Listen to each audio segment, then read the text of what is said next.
The Muka Pastor Adi Preacher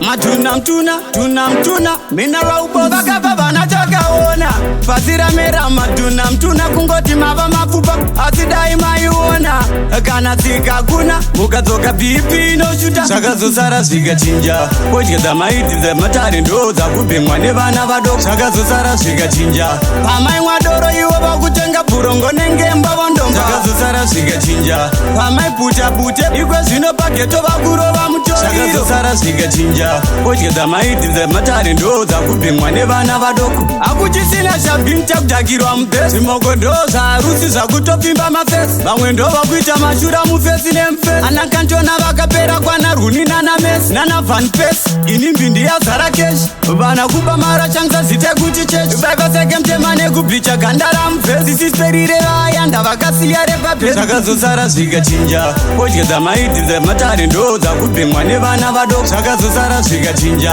Pamai mwadoro iwo vakutenga Purongo nenge mbavo ndomba Saka zosara zviga chinja Pamai puta Ikwe zvino paketo vakurova mutori Saka zosara zviga chinja Pochke da maiti ze matari ndoza Kupimwa nevana vadoko Pasi rapinduka apachisina mandara Dakurasika vechidiki vava kuparara Manja iri porisi ngadainda nomangara Vechikuru vopata pwere kuramba kuzagara Baba natakaona Pasi ramera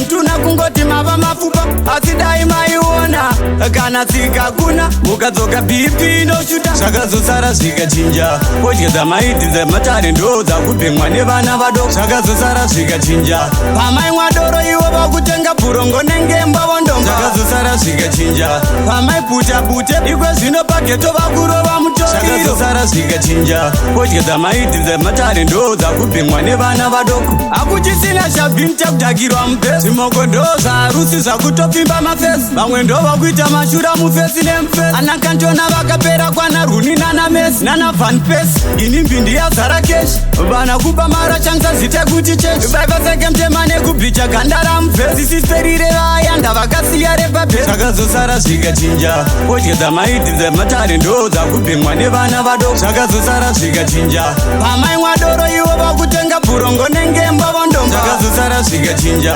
Pamai puta Ikwe zvino paketo vakurova mutori Saka zosara zviga chinja Pochke da maiti ze matari ndoza Kupimwa nevana vadoko